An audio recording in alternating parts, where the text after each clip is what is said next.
Hello everyone. समग्र शिक्षा में आप सबका स्वागत है। आज हम पढ़ेंगे मैकियावेली के महत्व और उनके कुछ दोषों के बारे में। इससे पहले हमने पढ़ा था मैकियावेली को आधुनिक युग का प्रथम विचारक क्यों कहा जाता है। तो आज का टॉपिक शुरू कर लेते हैं, इम्पोर्टेंस ऑफ मैकियावेली। राजनीतिक क्षेत्र में मैकियावेली द्वारा बताए गए नैतिकता संबंधी सिद्धांत के कारण उसकी बहुत आलोचना हुई है। उदाहरण के लिए डॉक्टर मूरे ने कहा है कि मैकियावेली की दृष्टि स्पष्ट है, लेकिन उसमें दूरदर्शिता का अभाव है। उसने वस्तुओं को केवल यथार्थ रूप में ही देखा है, उनके आदर्श रूप की कल्पना नहीं की है। उसने छल कपट को ही राजनीति की कला समझ लिया है। इसी प्रकार मैकियावेली द्वारा राजनीति विज्ञान के मूल प्रश्नों पर विचार न करने के कारण गैटिल ने लिखा है कि मैकियावेली का राज्य संबंधी सिद्धांत राज्य का सिद्धांत होने की अपेक्षा मात्र राज्य की सुरक्षा का ही सिद्धांत है। उल्लेखनीय है कि मैकियावेली ने राज्य के स्वरूप, उद्देश्य, शासन के विभिन्न अंगों के पारस्परिक संबंधों आदि के बारे में कोई प्रकाश नहीं डाला है।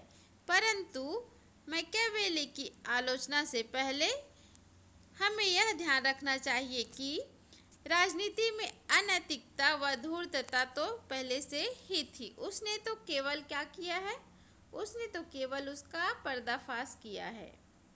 फिर उसने जो कुछ लिखा है इटली की परिस्थितियों के अनुकूल लिखा है और आज भी उसके सिद्धांतों की उपेक्षा नहीं की जा सकती है।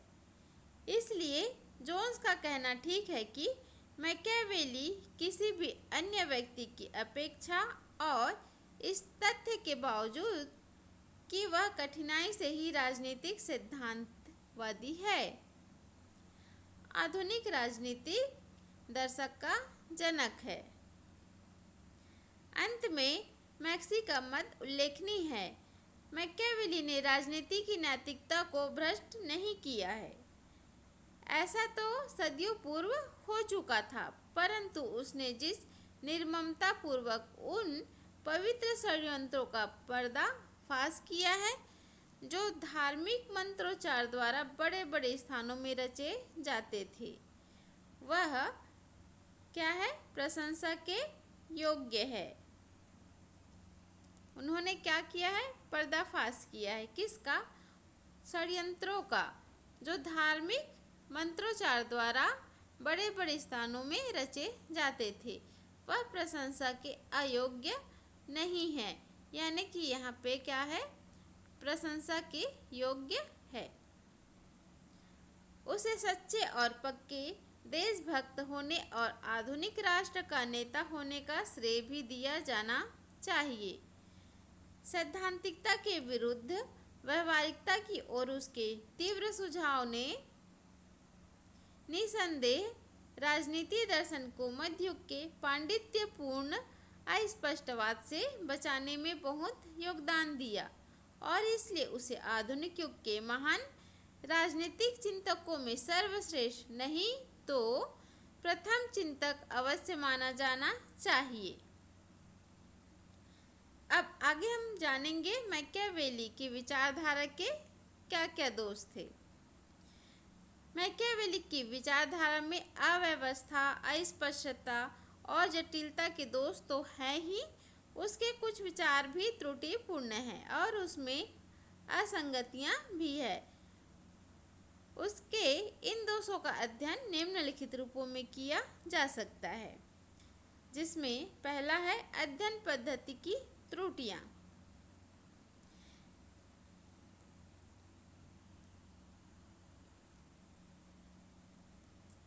मैकियावेली की अध्ययन पद्धति कैसा है, त्रुटिपूर्ण है। पर संपूर्ण इतिहास का अध्ययन कर उससे सही निष्कर्ष निकालने अथवा सिद्धांतों को मुखरित करने का प्रयत्न नहीं करता। वह तो अपनी पूर्ण धारणाओं और पर्यवेक्षण के आधार पर सिद्धांत पहले ही निश्चित कर लेता है और तब उनकी पुष्टि के लिए इतिहास से उदाहरण देता है। अतः उनके द्वारा ऐतिहासिक पद्धति को जिस रूप में अपनाया गया है वह गलत है। उसका पर्यवेक्षण और इतिहास का अध्ययन भी सीमित है। उसने इटली की तत्कालीन दशा का ही अध्ययन किया है। आगे है मानव स्वभाव संबंधी दोष।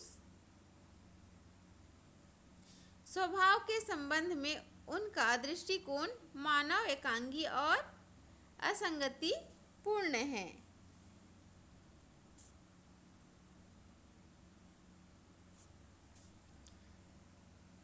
यहाँ पे मानव जो है पहले आएगा। मानव स्वभाव के संबंध में उसका दृष्टिकोण एकांगी और असंगति पूर्ण है। मानव के गुण और दोष दोनों ही विद्यमान हैं, किंतु उसने मानव के दोषपूर्ण पक्ष को प्रधानता देते हुए उज्जवल पक्ष की अवहेलना की है। मानव स्वभाव के संबंध में उसका दृष्टिकोण असंगतिपूर्ण भी है। मैकियावेली एक और तो कहता है कि मनुष्य सदा दुष्टता की ओर पवित्र प्रवृत्त रहते हैं। दूसरी ओर वह कहता है कि राष्ट्रों के रूप में संगठित होकर मनुष्य एक ऐसे अधिकार के साथ बोल सकते हैं जिसकी तुलना ईश्वरीय वाणी से की जा सकती है। तीसरा है दोहरे नैतिकता मापदंड का प्रतिपादन। मैकियावेली की विचारधारा का एक गंभीर दोष यह है कि उसके द्वारा दोहरे नैतिकता मापदंड का प्रतिपादन किया गया है। किसके लिए किया गया है? एक तो राजा के लिए नैतिकता और एक प्रजा के लिए नैतिकता। इस तरह उन्होंने दो मापदंड दिए हैं नैतिकता के, एक राजनीतिज्ञ के लिए और दूसरा नागरिक के लिए। यद्यपि इस बात से इनकार नहीं किया जा सकता कि राजनीतिज्ञ लोग साधारणतया अपने कार्यों में मैकियावेली के सिद्धांतों का ही अनुसरण करते हैं, परंतु इस सिद्धांत को तो स्वीकार नहीं किया जा सकता कि साध्य साधनों का औचित्य है और आवश्यकता कोई कानून नहीं जानती। राज्य के हित के लिए जो लोग छल बल से काम लेते हैं, चाहे वह तत्कालीन परिस्थितियों में कितना ही उचित क्यों ना हो, लेकिन उसके कार्यों को नैतिक रूप से अनिंदनीय नहीं कहा जा सकता है। अनिंदनीय नहीं कहा जा सकता है, यानी उनके यह कार्य निंदनीय होंगे।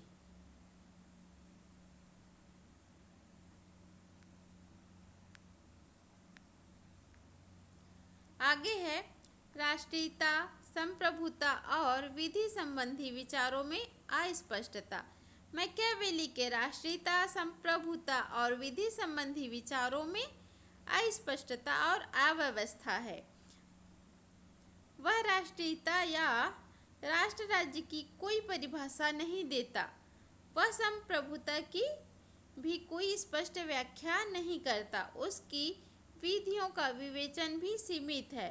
वह केवल नागरिक विधि को ही महत्व देता है। ईश्वरीय या प्राकृतिक विधियों का उसकी दृष्टि में कोई मूल्य नहीं है। पांचवा है आदर्शवादिता का नितांत अभाव। राजनीति में यथार्थवादिता का अपना महत्व है, लेकिन इसके साथ ही राजनीतिक दार्शनिक से इस बात की अपेक्षा की जाती है कि उसके द्वारा किसी न किसी रूप में आदर्श को प्रतिष्ठित किया जाए। चिंतक का सार ही इसमें है कि उसके द्वारा भविष्य की चिंता ना की जाए, लेकिन मैकियावेली में इसका नितांत अभाव है। अभी आखिरी है छठवां, राजनीति शास्त्र के मूल पर प्रश्नों की उपेक्षा। मैकियावेली का एक दोष राजनीति शास्त्र के मूलभूत प्रश्नों की उपेक्षा करना है। उसने अपने सर्वाधिक प्रसिद्ध दोनों ग्रंथों प्रिंस और डिस्कोर्सेज में राज्य के स्वरूप, उद्देश्य व शासक के विभिन्न अंगों के पारस्परिक संबंधों पर कोई प्रकाश नहीं डाला है। राजा राज्य को किस प्रकार हस्तगत करे, अपनी सत्ता सुदृढ़ करने के लिए किन उपायों का आश्रय ले तथा अपने प्रदेश की वृद्धि और संरक्षण कैसे करे, शासन और व्यवहारिक राजनीति से संबंधित इन बातों का तो उसने विस्तार से उल्लेख किया है, किंतु राज्य से संबंधित मूल प्रश्नों पर वह सर्वथा मौन है। इसी प्रकार गैटिल लिखते हैं कि मैकियावेली का राज्य संबंधी सिद्धांत राज्य का सिद्धांत होने की अपेक्षा मात्र राज्य की सुरक्षा का ही सिद्धांत है। तो इस तरह ये तो थे मैकियावेली के कुछ दोष जिसे आज हमने जाना। अब नेक्स्ट वीडियो में हम जानेंगे रूसो के सामाजिक समझौता का सिद्धांत। तो फिर मिलेंगे नेक्स्ट वीडियो में, तब तक के लिए गुड बाय।